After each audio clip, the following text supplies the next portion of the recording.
Komentar sedikit sekali. Siap. Yang tidak terbahas tapi menurut saya penting. Yaitu soal poverty, Pak.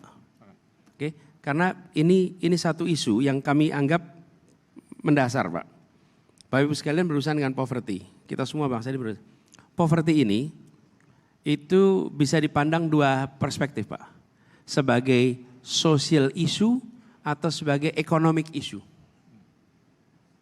Kami melihat di Indonesia selama bertahun-tahun poverty ini dipandang sebagai social problem. Social issue, karena itu menyelesaikannya melalui social policy. Tidak menyelesaikannya lewat economic policy.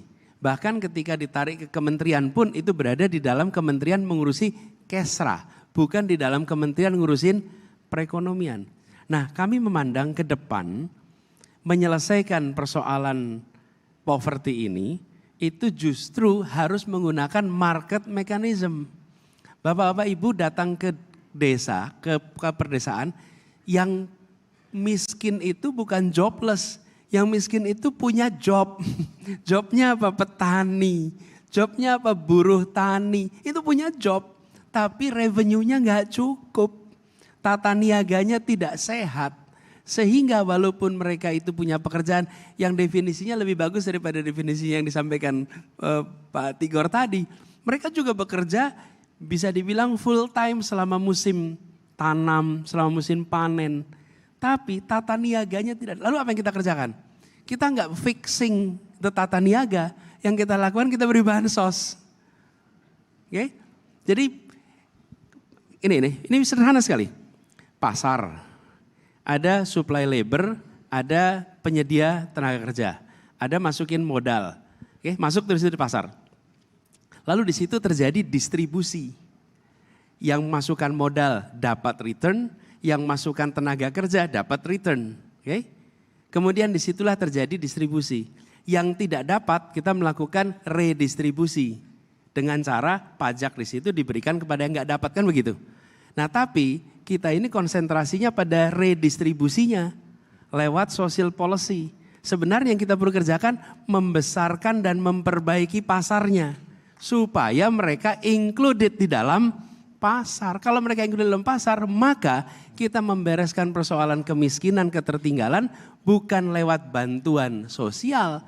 Tapi dengan mereka dimasukkan ke dalam pasar. Nah itulah sebabnya kenapa soal... Bayangkan, kalau tata niaga pertanian kita bereskan, maka petani tidak perlu menerima bansos. Karena pendapatan dia sudah cukup untuk hidup. Bila tata niaga karet, tata niaga kakao, itu diperbaiki, dia nggak perlu terima bansos. Jadi persoalan kemiskinan itu harus diselesaikan juga lewat mekanisme perekonomian. This is paradigm, ini paradigma yang menurut saya harus digeser. Dengan begitu beban Bapak Ibu sekalian itu juga menjadi lebih kecil.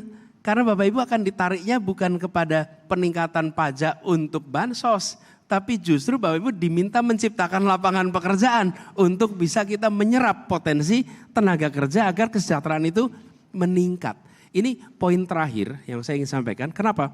Karena kami berpandangan dengan membesarkan pasar, memasukkan mereka ke dalam mekanisme pasar, maka distribusi akan menghasilkan prosperity. Makin banyak itu dilakukan lewat distribusi lebih baik. Daripada kita harus melakukan redistribusi dengan ambil pajaknya lalu serahkan. Pajaknya bisa dipakai untuk pembangunan, bukan dipakai untuk bantuan sosial. Karena soal kemiskinannya diselesaikan lewat pasar. Tapi mungkin ini secara politik kurang populer Bapak Ibu sekalian. Kenapa? Betul enggak Pak Sawian? Karena kalau ngasih bansos itu konkret. Oh terima kasih Pak, saya bertransaksi ini dengan rakyat. Saya berikan A, Anda milih saya. Gitu kan kira-kira? Benar enggak Pak? Tapi kalau pakai policy ini nggak kelihatan itu transaksi antara pemimpin sama rakyatnya itu. Karena enggak, tapi sekarang kita mau pilih mana? Mau negeri ini dijebak di dalam situasi begini atau kita memberikan kepada semuanya harga diri karena mereka dapat pendapatan bukan lewat bansos. Tapi punya harga diri. Kenapa? Ya saya pendapatannya cukup. Dari mana? Dari pertanian saya. Saya pendapatannya cukup dari kerja saya. Bukan saya hidup karena dari bantuan sosial. Dan ini reformnya dari politik juga Pak, ke ujungnya. Kira-kira begitu.